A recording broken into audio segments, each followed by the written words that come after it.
Hello guys, నమస్తే and welcome to my vlog. నేను వచ్చి బెంచ్ మీద కూర్చున్నానంటే పక్కా ఈరోజు చెస్ట్ వర్కౌట్ కాదని అర్థమైపోయింది.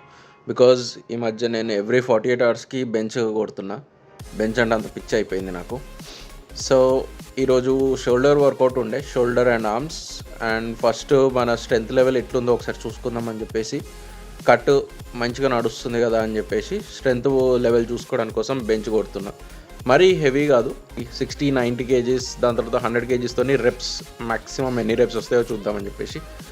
సో ఫస్ట్ వచ్చేసి ఎంటీ బార్తోని మంచిగా ఫామ్ అంతా చూసుకొని, ఎంటీ బార్ కొట్టేసినాక 60 కేజీస్తోని స్లో డౌన్, ఫాస్ట్ అప్, పైనకి వెళ్ళేది ఎంత ఇదంతా ఎక్స్ప్లోజివ్గా చేయడానికి ట్రై చేస్తున్నా. 60 కేజీస్ వచ్చేస్తుంది, 60 కేజీస్ లైట్ ఫైన్ చల్తా అలవాటే. ఇంకా 60 కేజీస్ కాగానే 80 కాకుండా 90 కొట్టిన, 90 అలవాటు చేసుకుందాం ఇంకా అని చెప్పేసి. 80 లాగా 90 రావాలి, అది కాన్సెప్ట్. కాకపోతే 90 కొంచెం హెవీ అనిపించింది వాళ్ళు ఎందుకు, మేబీ నేను సరిగ్గా ఫోకస్ చేయలేదనుకుంటా. సో 3 reps కాగానే మన జిమ్రో నాడు తాడాట ఆడుతుంటే వెళ్ళి డిస్టర్బ్ చేసిన, దారా వచ్చి స్పాట్ ఇరా అని చెప్పేసి.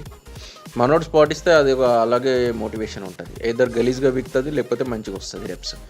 సో ఈరోజు మంచిగా వస్తాయని చెప్పేసి అనిపించి 100 కేజీస్తోని రావుల్ని స్పాట్ లాగా పెట్టుకొని ఐ ట్రైడ్ 5 reps మంచిగా వస్తుంది. 4th repsలో అయ్యి 5th rep ఎక్స్ప్లోజివ్. సో ఈసారి 100 కేజీస్ ఎవ్రీ రెప్ 5 reps ఫుల్ డామినేటింగ్గా రావాలని ట్రై చేసిన. మైండ్ సెట్లో అదే ఉండే, మైండ్లో అయితే అదే ఉండే, ఎవ్రీ రెప్ ఫుల్ ఎక్స్ప్లోజివ్గా పుష్ అవ్వాలి అని చెప్పేసి. సో పెద్ద గ్యాప్ కూడా ఇవ్వలేదు, స్పాట్ ఇట్లా రాగానే, లిఫ్ట్ ఇట్లా రాగానే 4th rep is much better, last time కన్నా చాలా బెటర్ వచ్చింది. 5th rep ఇంకా మంచిగా వచ్చింది, ఆగకుండా వచ్చింది, ఎక్కడ బ్రేక్ పడకుండా వచ్చింది. సో 6th rep ట్రై చేసేసి ఫెయిల్ అయ్యేది అవుతుంది, బట్ ట్రై చేసిన. ఇంతకుముందు ఎప్పుడు 6th rep ట్రై చేయలే. ఇక మనోడు పుష్ చేసేసరికి 6th rep ట్రై చేసి ఇక్కడతోనే మన డెల్ట్స్ అస్సలు work out warm up start.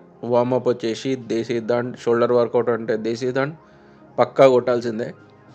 100 reps neat స్లోగా కంట్రోల్డ్గా 100 reps దేశీ దండ్ కొట్టేసి సెట్ అయిపోయింది.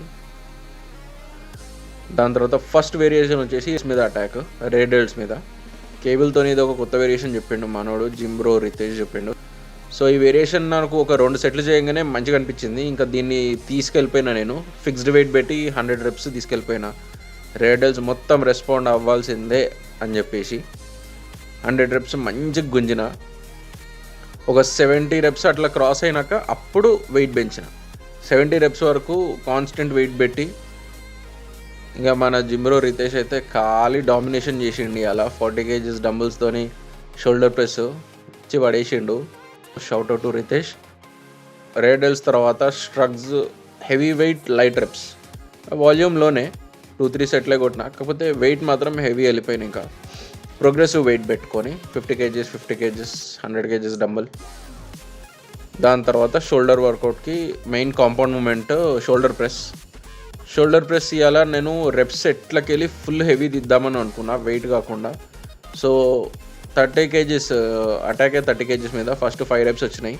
తర్వాత 10 reps ఫుల్ కాన్ఫిడెంట్గా తీయాలని ఫిక్స్ అయినా 30 kgsతోని. 1 2 3 4 5 6 7 8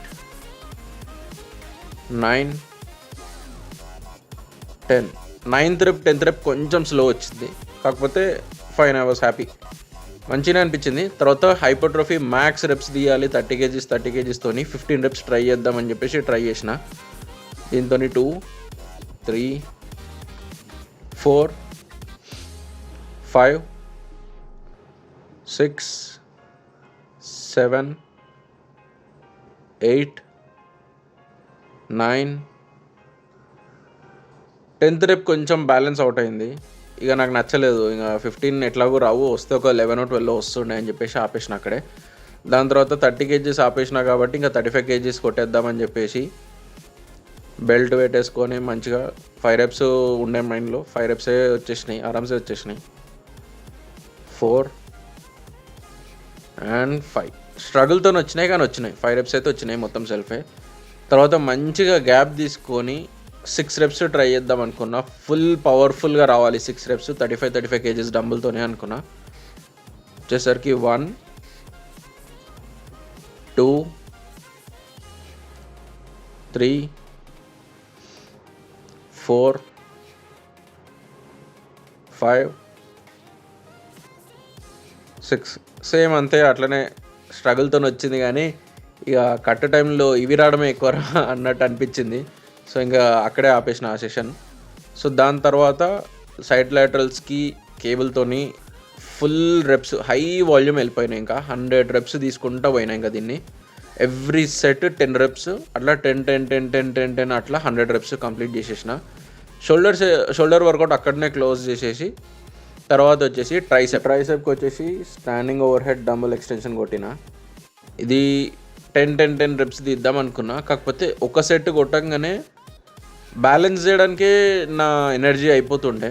మనం అసలే కట్లో ఉన్నాం కాబట్టి ఇంకా ఎనర్జీని మజిల్ మీద పడాలి, ఈ బ్యాలెన్సింగ్కి దీనికి పడుతుందని చెప్పేసి స్టాండింగ్ కాకుండా సీటెడే కొట్టేసిన. ఇంకా వెయిట్ సేమ్ 35 కేజీస్, ఎక్కువ తక్కువ చేయలేదు.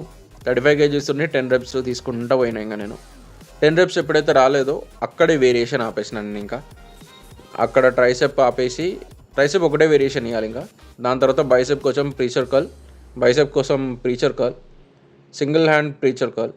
ఇది ప్రోగ్రెసివ్ వెయిట్ పెట్టుకొని స్ట్రెంత్ రెప్స్ పెట్టుకున్నా. అంటే 4 to 5 రెప్స్ వస్తే చాలు. 4 to 5 రెప్స్ రాగానే వెయిట్ పెంచేసేయాలి. అట్లా పెంచుకుంటా పుష్ రాకపోయినా కూడా, కాంట్రాక్షన్ రాకపోయినా కూడా ఎసెంట్రిక్ కంట్రోల్ చేసుకుంటుండే, నన్ను నేనే స్పాట్ చేసుకుంటా. సో అట్లా 5 రెప్స్ పక్కా తీస్తుండే ఎవ్రీ సెట్.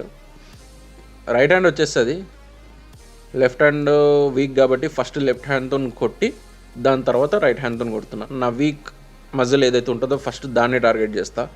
ఇంకా అంటిల్ ఫెయిల్యూర్ వరకు తీసుకెళ్ళిపోయినాక ఆపేసిన అక్కడే. బైసెప్ ట్రైసెప్కి చాలు అని చెప్పేసి దాని తర్వాత మన లో ఇంటెన్సిటీ కార్డియో 25 minutes గట్టిగా గుంజి ఇక్కడితో సెషన్ క్లోజ్.